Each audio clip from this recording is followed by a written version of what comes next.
Reality versus imagination. Reality means वास्तव में, imagination means कल्पना। इस प्ले में सबसे पहले हम द कास्केट प्लॉट में देखते हैं। The caskets, gold, silver and lead, तीन कास्केट्स का जिक्र किया गया है, are symbols of different levels of reality and imagination. Reality और इमेजिनेशन के अलग अलग लेवल्स को दर्शाते हैं gold, silver and lead. The gold casket represents wealth and superficial appearances। धन दौलत और बाहरी दिखावे को गोल्ड कास्केट represent करती है। The silver casket represents logic and reason, तर्क वितर्क को रिप्रेजेंट करती है silver casket. And the lead casket represents truth and inner beauty, जो सत्य है और क्वालिटेटिव है, जो वास्तव में सुंदर है, उसको represent करती है। Bassanio chooses the lead casket. Bassanio जो है वो लेड कास्केट को चूज करता है, which shows that he values Portia's inner beauty, जो ये शो करते हैं कि वो वास्तव में पोर्शिया की इनर ब्यूटी को, उसकी क्वालिटीज को ज़्यादा प्रीफर करता है बजाय उसके वेल्थ और बाहरी दिखावे को। The trial scene. The trial is a clash between Shylock's literal interpretation of the law. Shylock तो लॉ की शाब्दिक इंटरप्रिटेशन करता है, व्याख्या करता है, and Portia's imaginative use of the law, और पोर्शिया की जो इंटरप्रिटेशन होती है वो उसकी कल्पना पे आधारित होती है।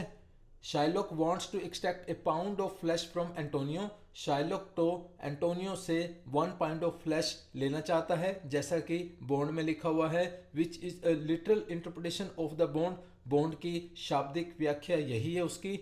Portia on the other hand, और पोर्शिया उसकी दूसरे तरफ, उसके विपरीत, यूजेज हर इमेजिनेशन, अपनी इमेजिनेशन का इस्तेमाल करती है, to find a legal loophole, उसमें लीगल कमी ढूंढती है, दैट सेव्स एंटोनियोज लाइफ, तो वो एंटोनियो का जीवन बचा पाती है just because of her imagination.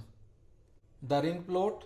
The ring is a symbol of loyalty and trust. जो रिंग है वो वफादारी, विश्वास का प्रतीक है, but it also represents the gap between reality and imagination.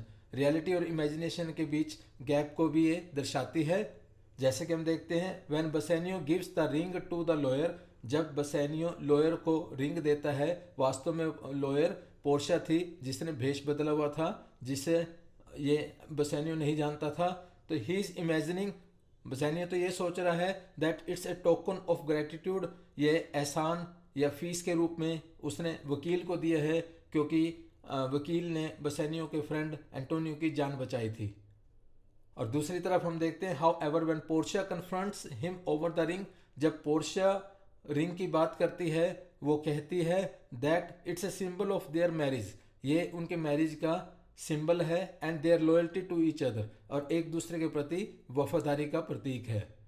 तो overall the play explores the tension between reality and imagination in a variety of ways, और variety of context, कई तरीक़ों से ये रियलिटी और इमेजिनेशन के बीच की टेंशन, क्योंकि जो चीज़ें ये दिखाई गई हैं इनकी इमेजिनेशन के हिसाब से अलग इंटरप्रिटेशन है, रियलिटी के हिसाब से अलग है, तो ये सारी चीज़ों को एक्सप्लोर करता है बड़े अच्छे ढंग से।